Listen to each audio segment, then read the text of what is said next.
পয়লা বৈশাখের রাতের ব্লগ নিয়ে চলে আসলাম। হ্যালো, আসসালামু আলাইকুম। তো পয়লা বৈশাখে রাতে গিয়েছিলাম বোনের বাসায়।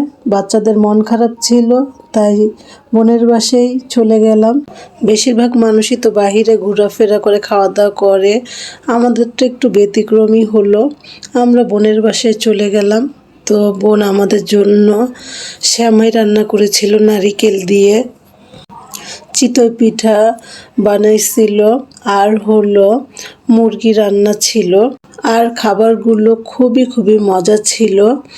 তো এই তো আমাদের চিতই পিঠা দিয়েছিল। খাবারগুলোর কথা কি আর বলবো বন্ধুরা, এতই মজার ছিল। চাটাও খুবই মজা করে বানিয়েছিল।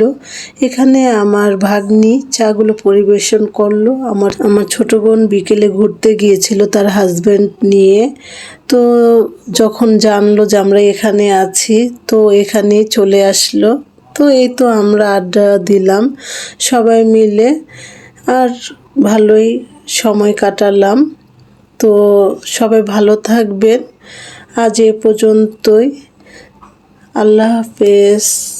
আসসালামু আলাইকুম।